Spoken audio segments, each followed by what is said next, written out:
Welcome to Coffee and Pizza.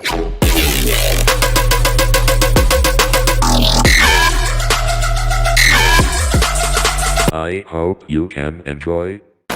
Welcome to another episode of Coffee and Pizza. And from today, we have someone very, very special with incredible content in LinkedIn. If someone does follow it, you need to follow him because he's a fantastic and an offensive security professional. My pleasure to have the possibility to invite you here and you can be my guest. Andrei, how are you doing? Excellent. Thank you very much, Albert, for inviting me. I'm very well. Just woke up a bit earlier, had a cup of coffee, and then just joined your podcast. And again, thank you very much for inviting me. It's a No, pleasure. my pleasure, because, I follow your content and everything that you're posting always have really, really nice content. And, I was thinking I need to bring this guy to the podcast. It was difficult because I know you are a busy person, but anyway, I'm very glad and I hope the people can hear this podcast can enjoy about your experience. But we will go deeply to your experience and talking about what are you doing and how you studying and everything. But can you give me some highlights about your career, about what you did or something like that? Sure. So I started studying when I moved to Denmark just after I finished high school. I studied here computer science, both the bachelor's and master's degree. And just after I finished, I started training program in cybersecurity. So that's how I got started into cybersecurity in 2018. Then I moved towards consultancy, which I worked for around 4 years. And currently I'm working for a company as an internal pen tester. So I'm more focused only on our company. Yeah. And that's interesting. Okay, then we will do like we need to move forward a little bit, and I want the people to know about you because many people know about your work, what you share in internet, and your information is very, very nice. But the people want to know about you, and but can you explain a little bit about where are you from and about your life? Of course, of course. I'm originally from Romania, from a small town in the south. Um, and then I grew up mostly in the countryside, and then afterwards I moved to a city when I was around 7, and that's when I also got my first computer when I was 7. In I think it was 1999 or 2000, and the computers were not very powerful back then. I only had like maybe 2 or 3 games that I could play and no internet connection or anything like that. So and before that, I used to play on some very old Nintendo-like thing, but it was nothing compared with the computer where I could like try all kind of stuff. Where I feel like I had more freedom to try whatever I wanted. So in like very early in my life, I had this computer that was very non-performant. And I think I was like 11 or around 10, 11 when I got my second computer. My father was very much into computers, and he was always very curious uh, about new technology, and he was always trying to upgrade and bring the new stuff. And I think it was in when I was in the 5th grade when he got my second computer, and then we also got like internet connection. And then I felt that I could explore even more, like what is all this internet about? Because I was seeing on the TV that you can navigate to websites, and they were always like advertising new websites and new addresses. But me being a kid, I was trying to access them without having internet, So when I found out that you actually need a cable to connect to the whole world, that was like I was keep pushing my parents like, we need this internet, we need this, this. So that's when I got my first connection to the internet. And then I remember we had I had some classmates in school, and one day he told me that, hey, there is this website where you can sign up and you can create your own website. Like it's not just you visiting other websites. You can actually create and put pictures and write everything that you want. And my mind was like, can I actually do that? Like, can I create things on the internet? And then he showed me this website. I think it was something called like Pizza or something like that. So you would get like a subdomain, and you would create like similar to WordPress, but it was very, very limited. Like you could only put pictures and stuff like that. So that was like, I think I was 13 or something when I created that. And then there was other platforms popping up in that period. And one of them was like High Five, which was something like way before Facebook and something like that. And MySpace And also. and MySpace, yes. But so it was around that period. And I remember going to some of these High Five profiles, and some of them were very sketchy because you would get a lot of pop-up alerts and you would get viruses from them. And I was like so curious, like, how can I go to this website and then I just get hacked, because like there was no security at that point, I feel, on the internet. You could go on one website and they could get like a shell on your computer, like it was so on Windows XP and things like this. It was very easy to do that kind of stuff. So I think that was my first interaction with hacking or stuff like that.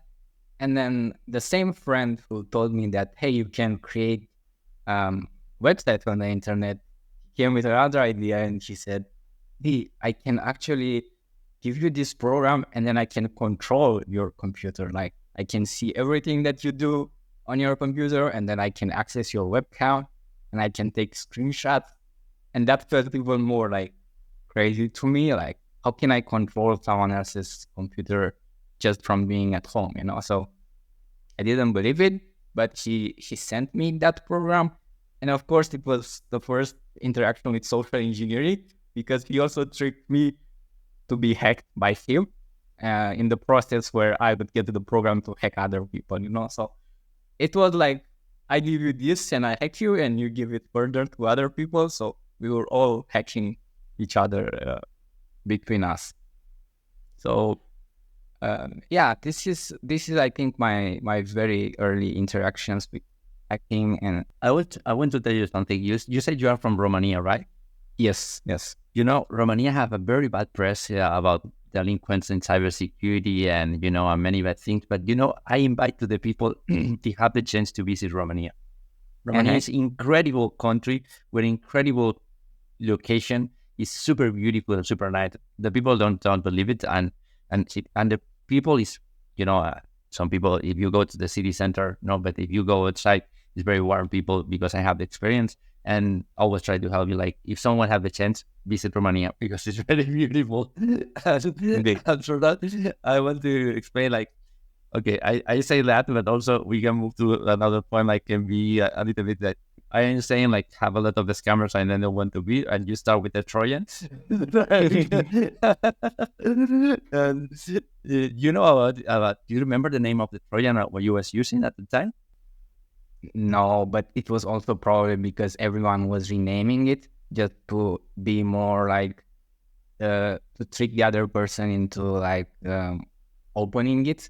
So we as kids, we were always making up like stories about what that program it is about. So we would change the icon, we would change the name, and we would make up a story and then tell it to other people like, hey, this program can like generate you cheat codes for the game. So they would be more eager to open it and for us to hack. I didn't know at that point, but we were doing some social engineering. And yes, as same as you was mentioned before, at the time was relatively easy because not many people are using an antivirus or something like that, and and it's like you can push almost everything. I remember at that time I was using one. The name is Little Witch, and this one have the possibility to remove or update with a fake update your BIOS and kill your computer.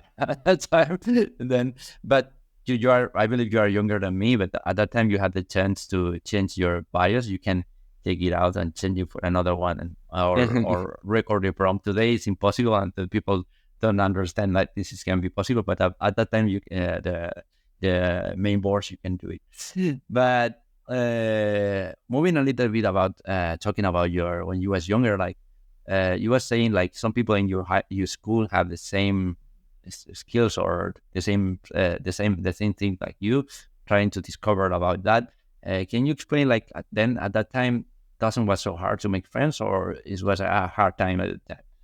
Because many people look at us as aware people. Yes, yes, it is. I think at that point, I was friend with these people even from kindergarten.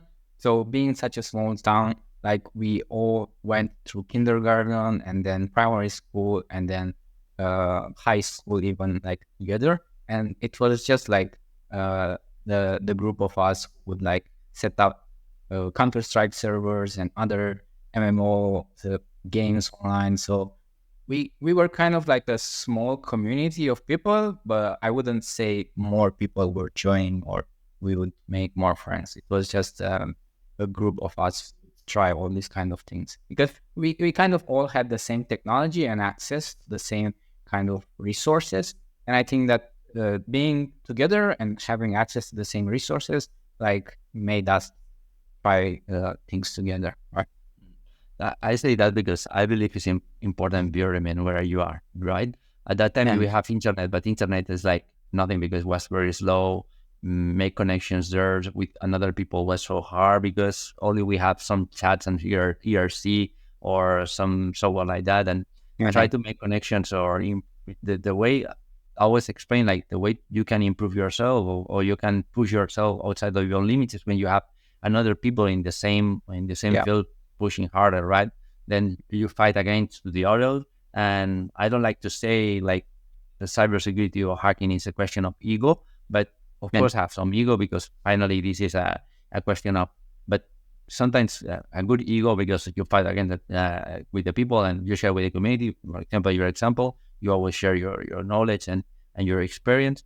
But this is also good, but and some people feel like I don't have friends and season later and something like that. But today with internet, it's very easy to solve and make like a digital friends or something like that. Yeah, I want to like say something like on this topic because I feel like even now I'm connected with more people. I don't meet so much in real life with them to talk about the cool stuff that we did. Like back in primary school and high school when I was with these people, we would do the hacks and we would have some fun in the evening, but then we would meet the next day and then we would be like our small group and laugh about it and have some fun. So, but right now I feel like we are more disconnected in the sense that maybe we do these things, but we never like meet to talk and laugh about them. So I kind of miss that part. With the human side, you want to mean, right? Yes, exactly. Yeah, that's true. But in other hand, every day we have more cons, like it's events or something like that, and it's more easy to meet people because the truth is like at least in my circle, I'm living in a big city, and here now is not the same. Like when I was living before in Barcelona, it's not like this. Madrid, in my point of view, have more community about cybersecurity, and also the people is more open than in Barcelona. But it's my experience. Maybe it's not true, but it's my experience, and that's interesting because every day we are working more remotely, and the people don't want to go to the office. I understand go to the office is a waste of time most of the times, at least from my side. But something you said is very interesting because the human touch, it's important in many times because it's not the same when we have a conversation every Sunday we meet, and I told you, I say hello. And more are because we are, we can say Latinos or something like that.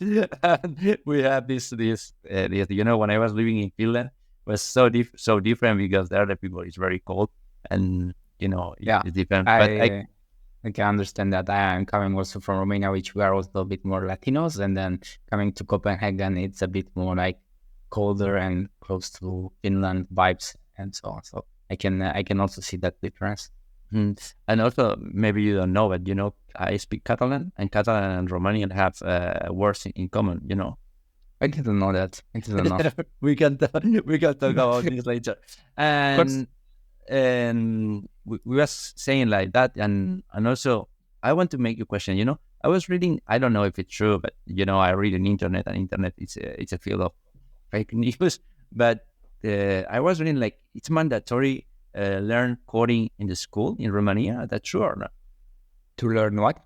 Coding, like developing Well, software or something like that. well, I was like when you finish the primary school, the 8th grade, you have to make a choice. Like, what do you want to study in your high school? And I picked like mathematics and computers, like IT.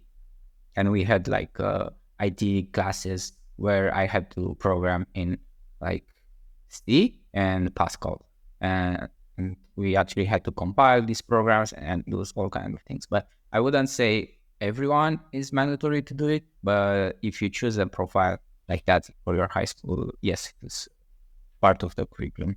You say Pascal. What a time, right? Yeah, it was ancient. Yes.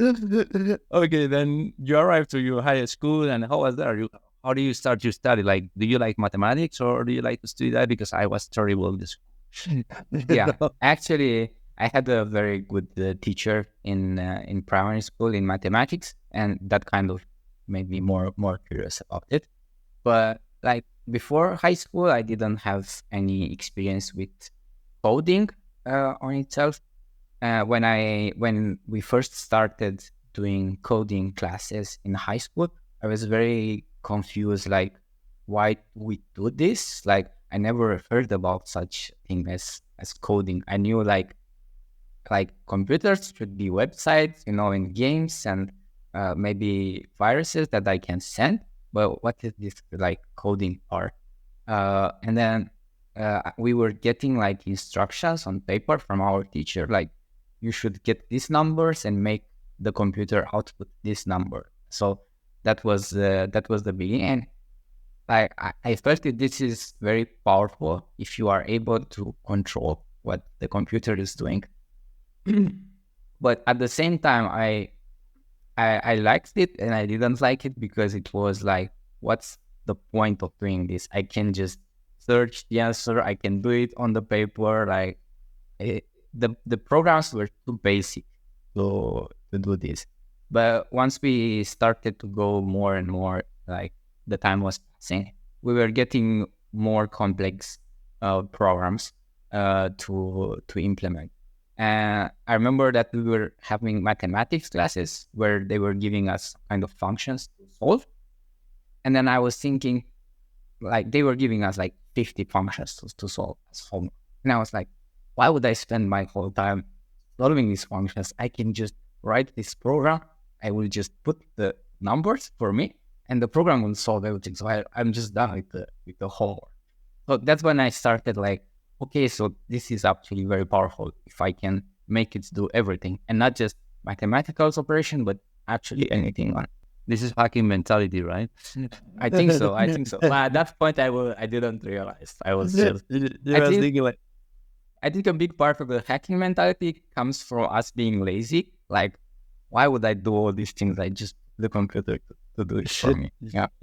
Have one meme. It's meme is so funny. Like when I get a new task, I can try to automate, and a task of 15 minutes, I waste 8 hours creating automated, and finally I fail. I need to do it's something like very common. But Yes. the beautiful is not the result; it's the process, right?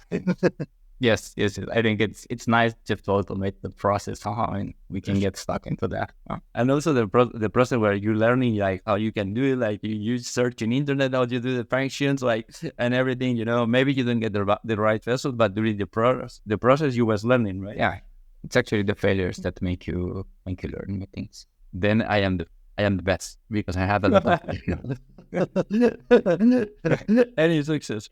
And listen, I have another point of view or another question. Like, okay, you start in coding, but you believe was useful for you learning coding in C? You're still using today, or you believe it's important in your career today? I think it was more like making me understand the concepts and understand like how powerful it could be. I don't use C nowadays, maybe once a year or something like that, like almost never. But it's learning coding, I think, is what make me develop my mind to think in such a way. So definitely, if someone has the possibility to learn coding at that age, it highly recommend. Yeah. Also, I believe it's important because it gives you the logics and the methodology and understand. Maybe you don't understand the code, but today we have our artificial intelligence for help you. But it's important to know where you are, what the application are doing. Why is doing this, where you can find the vulnerability, or what is the common side, what the coders are doing, or the coding team are failing. At least I believe for the basic, because everyone want to be, the typical meme from zero to hacker, and jumping all the steps. And I believe it's important at least some basics. That's why I want to move to the next question. Like you say, you study masters, and this is important. And I want you to explain a little bit about your master, what you did, and finally, if it's important, if it's possible, you can explain what if you believe is important, go to the high school and university and everything. Yeah. But first, I want to know about your master. Yes. So just before that, I started a bachelor's in computer science, and it was mostly focused on web development. And I was also working as a part-time developer in my bachelor.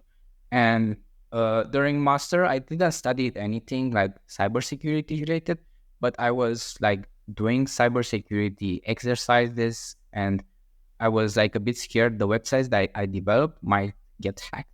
So I started to do some hardening on them, like how can I protect them? So I did some research, but until my last semester of masters, I wasn't considering a career in cybersecurity.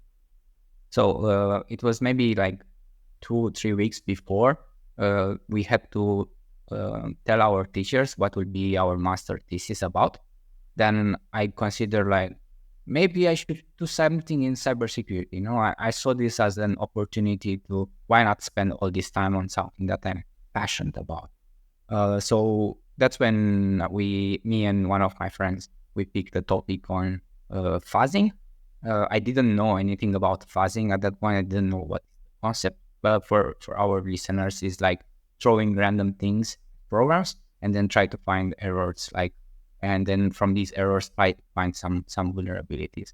So that's like how I moved from the masters into cybersecurity. But I would say, and this is my personal opinion, I could have gone into cybersecurity without master's things. What the masters taught me was think a bit more structured and learn how to do your research. But on the other side, I feel like I spent a bit too much time on that, and it maybe taught me like how to speak like an academic people instead of like directly communicating. Because when you get out of the university, you continue to speak like an academic, like a teacher, like a student, and people are looking at you like, why are you talking like that? Just tell me what this ought, no? But we in university, we had to present all these things and make it sound fluffy and things like this. So there were some advantages. If I were to do it again, I wouldn't. That's a very good advice for someone who's starting. But I want to do a little bit of my point about that, and yes. I believe it's true because I am the first one. I don't have a degree. I don't have a master, but I believe if you want to arrive to somewhere in your career, because be on the offensive side or the pen testing side is interesting. But if you want to arrive to high positions, some company like you want to be a CISO or CDO or something like that, because we know make high salaries in pen testing. It's so difficult. If you want to arrive to some position to get more money, you need to arrive to CISO or CDO. If you have a master and you have a bachelor degree, will help you a lot to arrive to this position. It's, from my point of view, it's almost impossible if you don't have this, because the companies need these titles to your position, and that's why I believe it cannot be interesting if you want to do pen testing, but can be interesting if you want to arrive far away in your career in somewhere. At least if you are doing like 80 more and he wants to create a company and run zero, but he's a genius, but not everyone is a genius. And, or Paul also, he doesn't have a degree, but it doesn't matter. Like, I believe always going to help you in the future, right? At least from that point, and also, Andre, I was talking also with Emil from Kaido. He is a creator of Kaido. He comes from Canada, and he said, master degree is not something common here in United States or Canada. It's more common in Europe. Here, the people don't do that, only do the bachelor's degree, and that's it. Some people do it, but only high school or people very focused when you want to arrive to some position in the company. Then I believe it's important for this, but I believe it's important for if you want to get a good job. But also, someone told me it can be interesting, and that's why I want to point. It's about certification. And what's your opinion about the certification? Do you believe it can be useful? Do you believe it's nice, or do you believe it's trash? No one need to waste the time there. Yes. Actually, I got my first certification in my first year in cybersecurity. So I just started, and then for me, this I saw OSCP. Everyone was talking about OSCP. It was 2018, and I just arrived at the consulting company, and there were people who had OSCP, and there were people who were talking like maybe how hard it is to get it. And for me, I saw it like, this is a challenge. This is something that I want to get, but I didn't want to get it to have the OSCP. I want to prove myself that this is a hard thing, and hard thing motivates me. So when I saw OSCP is hard and it's something that people aspire to get, I wanted to get that certification. And I wouldn't say I remember like I didn't say it teach me specific skills, like technical skills. Taking the OSCP, like everything that that course taught me, it's not relevant anymore at this point in my life. But it taught me like how to approach pen testing, like how to search for vulnerabilities. So it taught me some techniques that I can still apply on whatever pen test I apply. And I think many people focus too much on like, but it taught me how to do this file injection, and I never find this file injection in my application. And I think these people miss the whole point. It didn't teach you like how to do a file injection. It taught you like what type of attacks you can try there, and how to Google and how to come to the conclusion that you should perform this type of attack. So when I take a certification, and so I try to extract the abstract things out of them, and not focus so much on what tools I use, what commands, and what other things. So I think certifications are important because it teach you like a methodology, but at the same point, I feel like at some point you learn this methodology and you should know how to do your own research and so on. So just taking certifications and a certification, you'll learn new commands, the tools and so on, but you should be able to find these tools by yourself. From my point of view, also another important thing can help you with certifications is many people is focused in hacking, but not in reporting. And if you are a very good hacker, but you are not able to do a good reporting, doesn't work. Then, finally, most of the certifications is not for you. It's for the companies, because the companies need to send with the final result of your reporting of the person did this audit was someone with this certification. That means that person know a little bit at least what he is doing, and also this can reduce your digital insurance.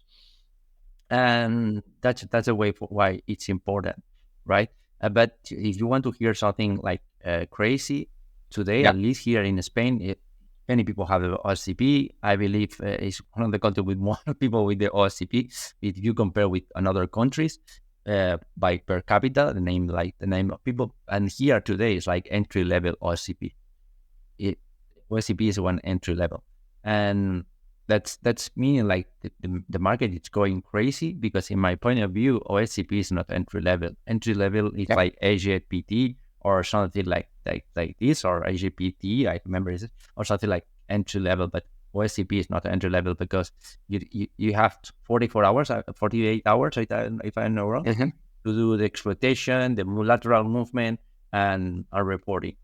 For me, it's very challenging because I don't have these skills for do like hacking, pen testing in the machines. I am more from the website pen testing, because I believe it's the future, and now we can talk about that. But it's just my point of view. And do you have some new certification in your scope at the moment? No, at the moment I'm not planning to take any certification. And I think if I'm planning, I would like to take something a bit more like high level, and something that would help me to communicate better with executive levels and managers and product owners and stuff like that. So I would focus like my work. I would do my own research on what topics I want to explore more, and then I would probably focus my career at this point on something else. But at this point, I already have like almost 7 years of experience in pen testing and so on. So I feel like focusing on these soft skills sides might benefit me much more. That totally sense. This, I believe that's a natural movement, right? At least in my side, I come from a different approach, because when I was younger, the cybersecurity doesn't exist, but it's not very common. Most of the companies don't have a cybersecurity department, only have IT department, and inside of IT department, you need to do the cybersecurity. And now the companies and the environment is moving, and now you have cybersecurity by default. You have a specific cybersecurity department. The big companies, the small companies, it doesn't have it, but this is the movement. And I come from the same position like you. The first thing I was thinking, okay, now I want to do more like managing and something like that. That's why I have the certification of Scrum Master, Scrum Product Owner, and finally you get the PMI Pro, PMP, like the PM Project Manager Professional. And also I started with some certification like Security Plus from CompTIA, because I believe it's a starting point. And but Security Plus is more theoretical, and I was thinking I want to find something more practical. And that's why I get the EWPTX, because in my point of view, most of the companies are moving to cloud, and okay, maybe some are doing the rolling back, but moving to cloud and moving to web application, like SaaS application or software. And I believe it's a natural movement. Then it's funny because you come from web developing, and from one side, we can say like purple team or something like that, and you move to very offensive side, right? But I believe your background in developing can help you today to understand better how the websites are working. And that's comes to the next question is how we can say like where do you find the most common vulnerabilities, or what is your common process to access when you are do some pen testing to the companies? Of course, we understand like you can explain your techniques or you can explain your customers, but some approach about what is your friend's point of view and where you find the most common vulnerabilities or something like that. I think the most common vulnerabilities that are arriving nowadays is related with access control. So this means that some users who are not supposed to access some data may be able to do this by calling directly the API. So developers sometimes assume that just because attackers don't know like what is the endpoint, what is the URL of a specific page, we will not be able to find it. But once we intercept the traffic with the proxy, we are actually able to modify some things. And when we modify this and we generate some new payloads, then we are able to somehow trick the application into giving us the data of other users.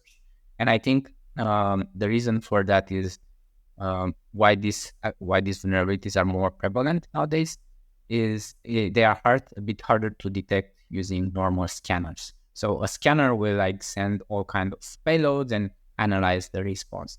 But the payload cannot analyze if the data that is returned should belong to this user or should not belong to this user. And this is where human factor, I think, comes into play, because you can automate some attacks, but you still need someone to review the results and decide whether this is a false positive or not. And I feel like in the future, with the use of AI, we could automate even a bit more, like a detection of, is this supposed to be here or is this not supposed to be here? But I don't think we are yet at that point in time. Authorization fails, right? It's something like Exactly. very, very, very common fail. And always is like, always when someone come to me and say, oh, I can start with bug bounty. Okay, you create 2 different accounts and start to access to one side to the other and see what happens. Exactly. Because most difficult or more complicated can be the application. More easy is you have a problems in your authentications to access to some. The more complex, the more complex the user roles are, the more complex the permissions are, the more configurable the application is, the more likely it is to have this. Exactly. Something like stupid, like, okay, with one profile, you create a PDF, for example, and you try to access to the same URL with another one. This can be a good approach if you want to start to create something better than maybe to use Nuclei and send Nuclei and pods and something like that. Better start to play with yourself, understanding the application, what it's doing, and something like that. I believe today it's more easy to find because, more in bug bounty, many people have automation processes and do this automated, like go to access to Nuclei templates. Everyone, do you have a new template? Send a new template, and it's very hard to find it. That if you work with this and trying to understand what it's doing, the JWT tokens and something like that can be very useful in your success career if you were in cybersecurity. And also something I want to mention you is, like, in my point of view, the market is moving to weapon testing. That's why, in my point of view, OSCP now it's created a new one, but doesn't have many sense because it's more in platform. But what do you think? Do you believe like most of the companies, or maybe everything, is moving to cloud and web? It's better study more certification with the final result focus on web security, or do you believe need to come back to the basics with like OSCP? I would say it's, for example, in my case, the reason why I chose to focus on web and APIs is like the attack surface. It's much greater. Like, it's less likely for you to find to gain access to an Active Directory compared to having access to already a web application. So you would find a web application exposed by a company, and then you might be able to breach it to get inside the internal network. But if you focus all your studies and research on like platform and, for example, how OSCP does it on AD and trying to get root access to different means, you might not be able to get at that point. So you don't have an entry point. You might need either to talk with the company and perform an internal pen test. So there would be some points in time where you don't have things to pen test. Meanwhile, if your focus is, for example, on the web or an API, and these are already exposed to the internet, you can already start to work on this. And as a bug bounty, for example, I think it's critical skills to like just be able to start and try things instead of you having these skills but not being able to put them into practice. And also, when I do pen testing, or at least in my point of view, always have sense if you do pen testing, thinking what are the criminals are doing, right? And for a criminal, it's much easy to find a vulnerability like excess storage, where you can do like exploitation of the website or get some grant access, or something like many companies in bug bounty say it's informative, like clickjacking. But I believe clickjacking is not informative, because if you can do, or you can perform a clickjacking in the website, looks very, very clear for the customer and don't understand what is happening. And this kind of vulnerabilities, like it's more common or what do you find, like file injection or something like that. It's more common today. How the delinquents are getting information from the companies, more of SQL injections, or these scams come from there. Because if you check a little bit, the attacks are using, most of them come from 75% it's coming from phishing. But Definitely.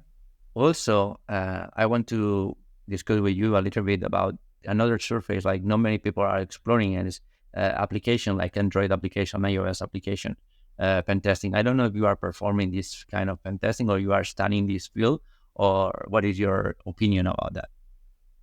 So early in my career, when I just started, I think in the first 2 years as a pen tester, I tried a bit of everything. Like I tried mobile with Android, I tried like iOS pen testing, then I tried cloud, then I tried web, I tried APIs. So for me at that point was just like try to explore a bit of everything, see what I like, and then just focus on one of the paths. So coming back to your questions, what do I think about mobile and so on? I think it adds a lot of attack surface to already existing companies. So, for example, it was just last week when I found a bounty in one application, and the only reason was that they updated their Android application all the time. That was their main focus, but they didn't put too much focus on the iOS because most of their customers were not using iOS. So my thought was like,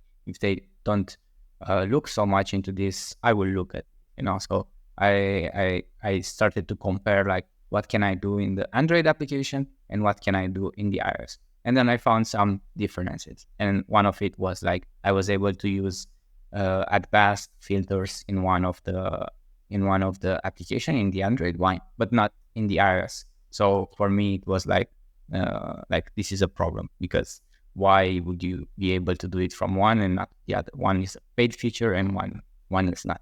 So uh, I think mobile applications can come with more attack surface. And if you are, for example, a bug bouncer and try to see more vulnerabilities, I would say focus on both the web and the mobile, and then try to see what are the differences. Because maybe some companies focus their development on one of them, but not on the other. And then they might fall behind on updates and things like this. Just because cybersecurity is a huge field, and we can explore a lot of things. Because also another field like very interesting to explore is authentication, authorization to cloud. Because many companies created like the typical S3 bucket or something like that, and don't do the right authorization to the users, or move the same permission from staging to production, and that's a huge problem. Or leak APIs inside of the fields. That's something like it's happening day by day, right? And also moving back to the around the certifications, one of the things I believe is certification can be important is because for cybersecurity, you need a really trust relation with the Uh-huh. companies, right? And the only way to have this trust relation is because you have paper, say you know how to do Right. it. And this is something that doesn't happen with the coders or with the programmers. Doesn't have this certification about security coding, or you don't have a lot of fields like same as like these days are the certification of cybersecurity are exploding, and you have 300 million of different certifications, and most of them very very usable. Another is like trash, but doesn't matter, everyone can do whatever he wants. And this is something doesn't happen with the coding. And also in the back to days, or we are having the problem with the agile methodologies. Most of the programs, or most of the companies need to have revenue in a short term, or most of Definitely. them are moving to create an MVP, and this MVP is failing or leaking a lot of information, don't taking really care. And that's something it's happening, and more we will see in the future, I think so, with artificial intelligence. Because today artificial intelligence have the possibility to create coding and explore the coding and understand the coding, and you have Copilot and these things. But it's leaking a lot of or problem with, or is having a lot of problem with the thing of cybersecurity field. And that's where we have a lot of work to do. That's I want to know if you know, or you are experiencing this problem in your day, exploring or pen testing days, when you are doing like this pen testing to the companies. Like most of the times, like you can see these problems, like companies doesn't have professionals in coding. So I think there are two sides when we are talking about the role of AI into software development.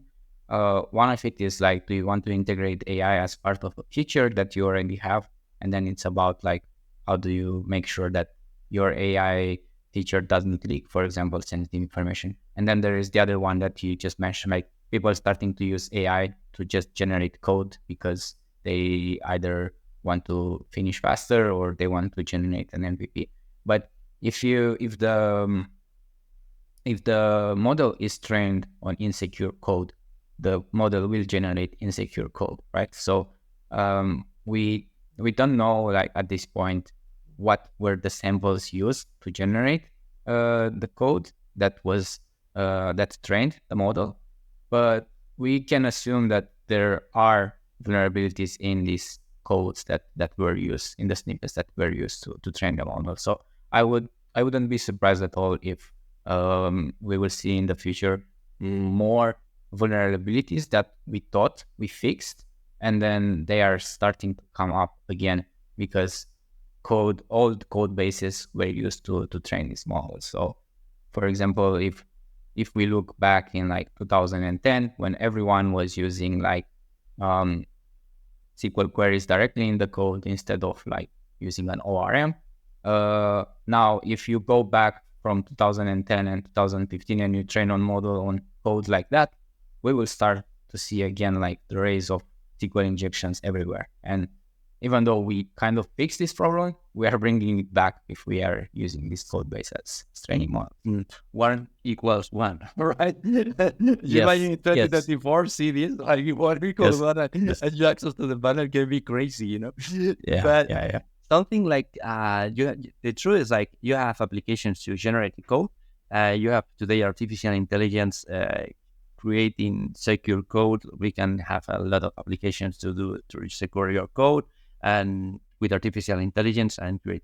But the problem in this application, most of the time, it's focused on the code. Like the code looks like clean, doesn't have problems inside of the injections or code sanitization and all that. But most of them is failing in the side we are talking before. It's like in the logics, because for artificial intelligence today, at least today, it's very difficult to understand the logics. But I believe it's a question of time, because you can see, like someone told me at the beginning of the year, he told me like in the end of 2024, it will be possible to create a full application with artificial intelligence, no human interaction, only the prompt. And I would say this is impossible. And today you have Bolt.new, or do you have a Cursor AI? And that's sick. I don't know, you have the chance to try it, but it's incredible what you can do with this, right? Of course, it's failing, a lot of improvement needed. But if you see this at the beginning of 2024, and someone tell you that, it's like blow your mind, and you believe that person is cheating you. And 1 year we can see the movement. It's crazy. Then I'm not really sure, or maybe in my point of view, in 2 years we will see like something like can do automatically 100%, no need to do something. And this looks like crazy, but you have Meta already doing this, and Google also have artificial intelligence creating this. The main problem when you have application internal and this application for artificial intelligence you move to the market is the sanitization, or the prompt sanitization for the people that do injections in the code. That's when you are working in your environment, when you are you are sure this is like going to be something like someone using this in the right way. We can say the right way, because you know what Meta can do with your data, but we can say with the right way. But that's the hard thing, is try to teach the AI or interact with other people. And this is something happens also in ChatGPT. Was working for 1 year with people from Philippines doing the sanitization and the explanation. But we will see, at least in the future, not only models focus on code and code sanitization, because today we have the problem. Most of the companies is looking for coding professionals or programmers, and they'll find most of them are getting high salaries, and I understand, because if you are doing something no one can do, you have availability, and the people need to pay for this. And with artificial intelligence, most of the cases are disappearing the entry level programmers, because this is something can do it the AI, and you need high or experienced mid and senior levels, and the science is getting crazy, and this increase the cost of the project to crazy amounts, and it's impossible to handle the project. But I believe like this is something that the companies understand, most of the companies, and it's trying to practice and improve the AIs to can do this coding and improve the coding. But I believe this understand the logics and the way to perform pen testing in the right way. We will wait at least 4 years to see something better. That's my opinion. But what do you think about it? You mean like using AI in pen testing? Yeah, Or for pen in testing software or development? Software development. software development, pen testing, and do everything. Yeah. We do it, and we don't have a job anymore. We need to go to be a plumber or something. No. I think in terms of like software development, people overestimate like how the AI will be able to generate this applications that you mentioned, like being able to generate the whole application. Like you need to be very precise about what the application should do, how to do it, and so on. Because humans tend to be like more ambiguous, and if we put ambiguous prompt into an AI, it will just assume things, or it will just pick some random decision because you didn't specify. So I think at this point, AI cannot be used to generate proper proper applications. Like it will generate an application, but it won't do exactly what you want, and I don't expect it to work as you envision it in your mind. And you might have to make a lot of adjustments. But what I think AI can be used is like very specific points in your application. For example, if you want to implement a login form, you can ask the AI, okay, generate me like a template, like for a form in HTML and CSS, and that is done. And then you would say, okay, write me the rules to perform input sanitization for the username and for the password, and then that one might be done. So I think what developers will become is more like they need to know what they want. But if you don't have the basics and you never done this before, you don't know what to ask for. And if you don't know what to ask for, you will become ambiguous. And then the AI will generate you code that will not be according to your standards. And there is someone who also needs to review and fix this code for you. So I think we are very far from replacing developers with AI. But I am a bit concerned, like new people who are joining as juniors, just not knowing how to do specific things. They, instead of actually spending the time to learn, they might just go to the AI and ask for it to generate the code. And if you never put the work and to study these things, you don't know if what it generated is good or not. So in that sense, I'm concerned, like what will happen with the next generation of developers. If the senior ones nowadays, they went through that path. They knew how to do it, and they have the experience to do it if they have, so they can skip these steps. But now we are going to a new generation where they just skip a step, and then they just tell the AI to generate the code, but they don't know how to write it themselves. And I think that's when problems will come. And what can be your advice if someone wants to start to developing coding or cybersecurity today? Because some people come to me and say, Albert, I want to study coding and I want to study cybersecurity, but today I know like this. I need at least 2 years for learning everything, and I believe in 2 years that doesn't have any sense, because my level will be equals to artificial intelligence. And what can be your advice to that people? I see a lot of people who try to cut corners and they just assume that, oh, I don't have to study because AI will know it for me.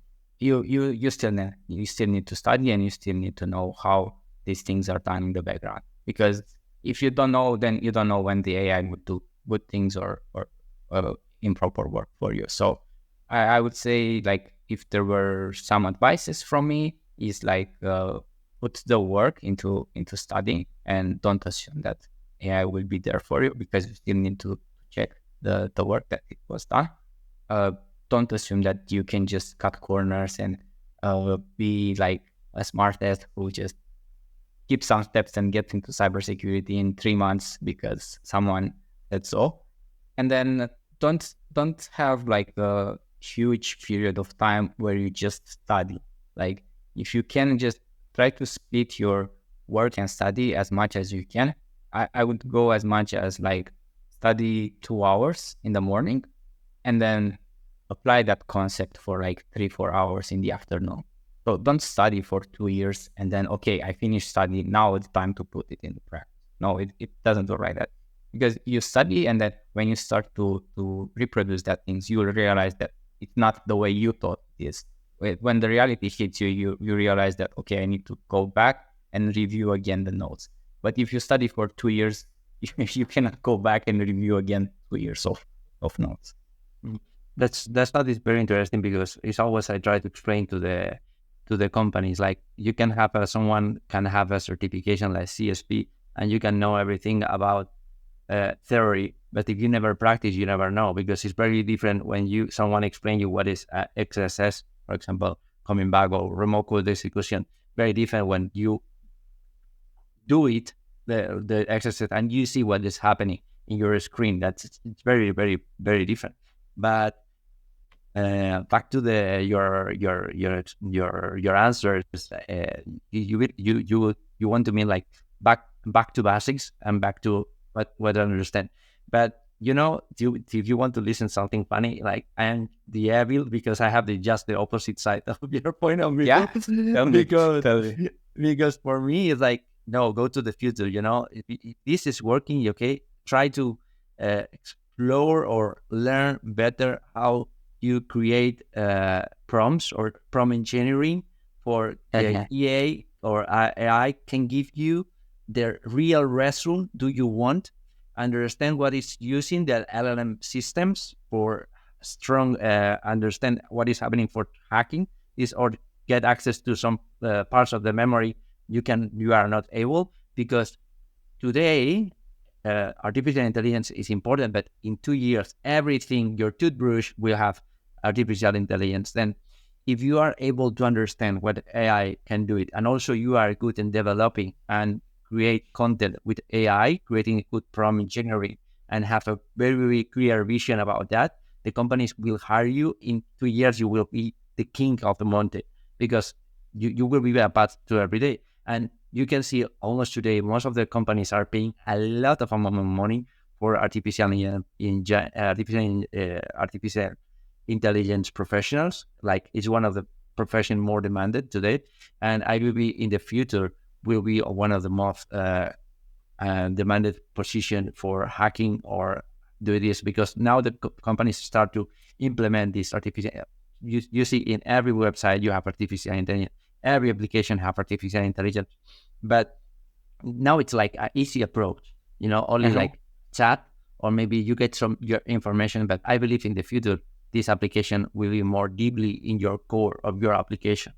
And if you are able to understand what can do it and how you can take profit and where is the most of the people failing in this process, this will be the right approach, at least from my point of view, if someone want to start today in cybersecurity.